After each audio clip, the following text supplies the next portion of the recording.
Corporal Sarlo. Let's take a few minutes for people to join us.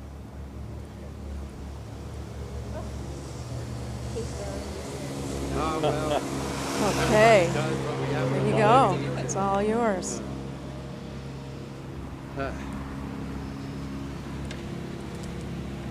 Okay, so welcome to Wreaths Across America from Staten Island and the Reformed Church of Staten Island. I am Mrs. Q, and I am here with Corporal Sarlo today as we prepare to enter the graveyard and honor the veterans that are buried here. So I hope you'll enjoy our little tour of the graveyard, and hopefully Pastor Mackenzie will be out soon and he'll be able to give us a bit of insight into who some of the people buried in the graveyard here are. So shall we begin on this side where there are many people? Shall we? Let's go.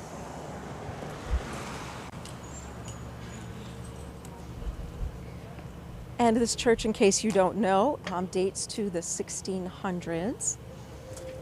1656, actually. 1656, thank you, Corporal. Yo.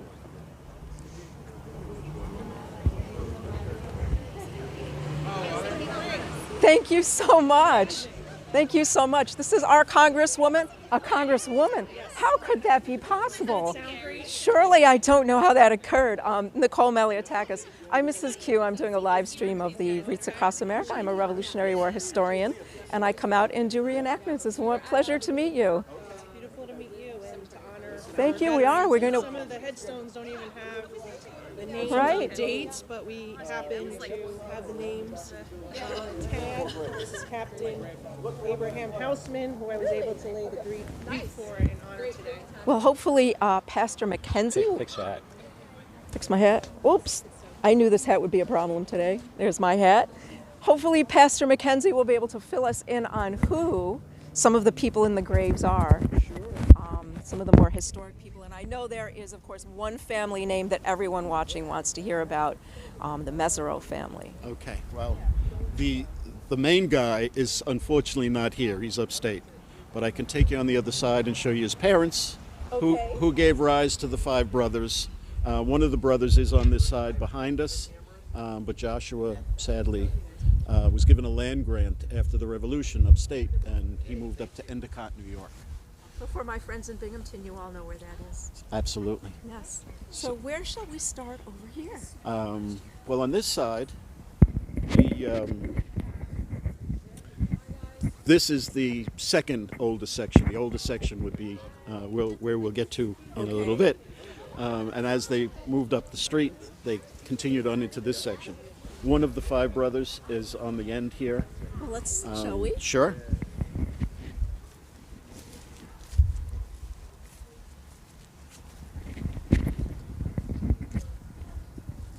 Whoa. All right, so who do we have here? And Captain John was one of those five Mesereau brothers, all who served. As you can see, Captain John's stone is pretty well worn away. At some point, there was a flagpole installed. That's what that marker is behind there. Someday we hope to put that back. So this is quite impressive. Every one of the graves with a flag is a veteran. Is a veteran. That My we've been able to goodness. identify so far. There are a few more that we have not been able to. Mr. Q, would you like to show? Absolutely. And I see some of them do have markers placed by the DAR. The round- the markers metal were markers? flag holders. And they are Revolutionary War veterans, the metal War of markers? 1812. Oh my goodness. All the way up to the Civil War. The last vets we have are Civil War vets. And if we walk around the back, Okay. As Mr. Q is getting a view of the graves. This is quite impressive. I hope you're all enjoying it. I hope some of you are watching. Shall I come back here and see if we have people watching? Yes, we do. Thank you. careful, the ground is very uneven. We did have quite a bit of rain this morning.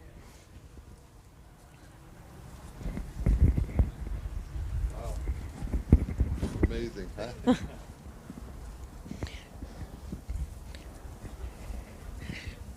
Oh, and we do have a soldier out here with us. I think you can see him in the distance. And he's actually right where we're headed.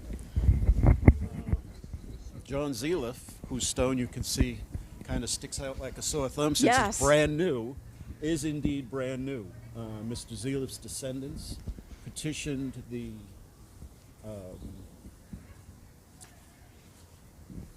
federal government for a new stone. The Veterans Administration replaces stones that are either weathered away or vandalized. So Mr. Zeliff's descendants managed to get him a new stone, and we just dedicated that in November.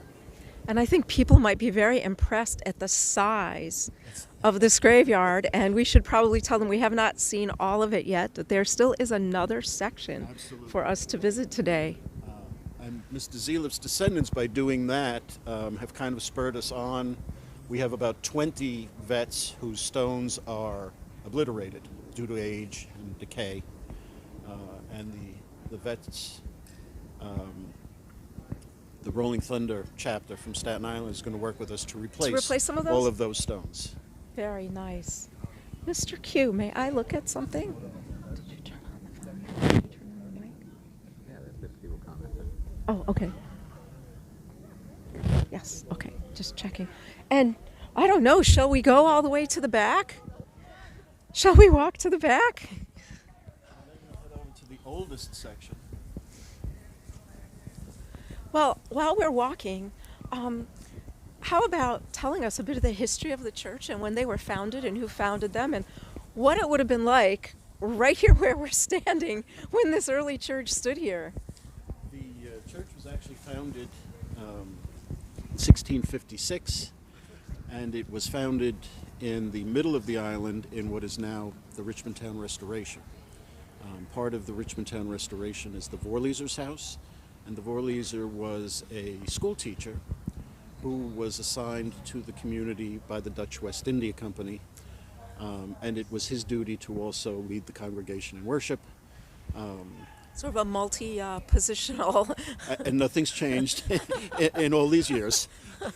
so sort of a little bit of everything to kind of manage the people who would come here to settle. Absolutely. His book of baptisms, his registration book of the congregation still exists to this day. And it's written in Dutch. The reason we were able to identify him is that in all of the entries, he lists them as his son or his daughter. And in several cases, it's my son and my daughter. Therefore, that would enabled us to put a name on our Vorleser. Oh my goodness. And interestingly enough, 8 generations later, his descendants are still members of this church. I think many people in America in the modern time don't understand how much of our history we've been able to put together because of church records, how vital church records were, marriage records, birth records, baptismal records, death records, how many towns didn't keep official government records, and it's really the church records that have enabled us to piece together so much of our local histories. Right, and that would be that book, births, deaths, Yes. marriages. So what you see here is a cross-section of the who's who. Around 1680, the congregation decided that they would split in half. Some of them stayed in the middle of the island, and the others moved here to Port Richmond. Across the Kilvane Cull, which is right down the street, was the trade route between New York and Yes, Philadelphia. yes. So obviously it was a commerce. Interestingly enough, the people that first came here to Staten Island, while they came partly because of religious freedom, they came here to make money. Absolutely. They were part of the Dutch West India Company, and the purpose was for the settlement to be profitable. Absolutely. So while they were sympathetic to the cause of religious persecution, many of them had come from, they were actually not Dutch Reformed, they were Waldensians. Yes. And they had come from that great massacre in the Piedmont. Yes. So while they did come, they had religious tolerance on their minds. They were not Puritans like their cousins up in Boston. Absolutely, not in New York. They were here to make a buck. And on the big island And- called Manhattan, Mannahatta as well, the purpose was to make a buck. And especially once the English arrived, their entire motivation for taking this area from the Dutch was primarily a strategic one and a financial one. And some would argue nothing's changed. So, Nothing has changed. Everyone comes to New York to make money. absolutely. I have another nothing's changed story. That grave right in front of us where that flag is. Come over.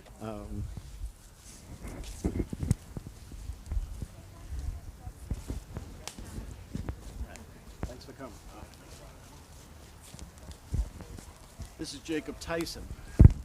And Jacob Tyson was a judge here, local judge on Staten Island, who was elected to the Congress in the mid-1800s.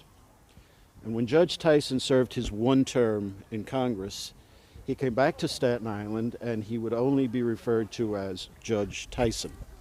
And if anyone called him Congressman Tyson, he would object, because Congress was such a barrel of snakes in the 1800s that he refused to acknowledge his time in Congress. We love that story. That is a very good story. Such a barrel of snakes. We love to share it with the current climate that we have going on. And who do we have back here? Look at these. There are. And Wow. unfortunately, in a lot of cases, the stones are just weathered away. Interesting enough, when we get to the oldest section, those stones are still pretty much pristine. Those are sandstone tombstones. And we're told that the generations were passing from the sandstone to what these are. And these were easier to carve. So the tombstone carvers, in what has been known as the first commerce issue in the country, convinced people to use these stones and not, you don't want what your father had, your mother had. Something This new. is new, this is modern. What this was easier to carve, and it was the first consumer fraud on the nation. Oh no. And you'll see where these are illegible. When we get to the ones that are 100 years older, you can still, they're pristine. And then in the back, as the community developed wealth, you can see that progression in the cemetery I itself. just noticed there's a little fenced off family area plots. back here where we find Corporal Sarlo. So these are the wealthier folks. This is the upscale district. But up here in the corner. And by the late 1800s, there was developing wealth in the neighborhood, and so that was denoted by having these family plots. I think one of the greatest things about standing here is you see all of the old graves and the old fence and people's homes, modern homes right next to them. Right next And I think door. throughout America, especially the east coast of America, the old colonies, we have many of these old little graveyards like this stuck right in the middle of, in Manhattan anyway, some of the most valuable real estate in America. So it's really fascinating to come out and see them. Well, shall we head to the old section? Yes. Okay.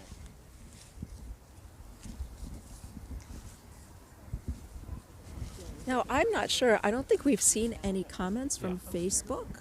I hope we're also streaming on Facebook. If you're watching on Facebook, will someone please comment so that I can see if we're streaming also on Facebook? If not, I'm going to stop the stream and I'll start it again to make sure it's on multi-stream. What just happened? Anything?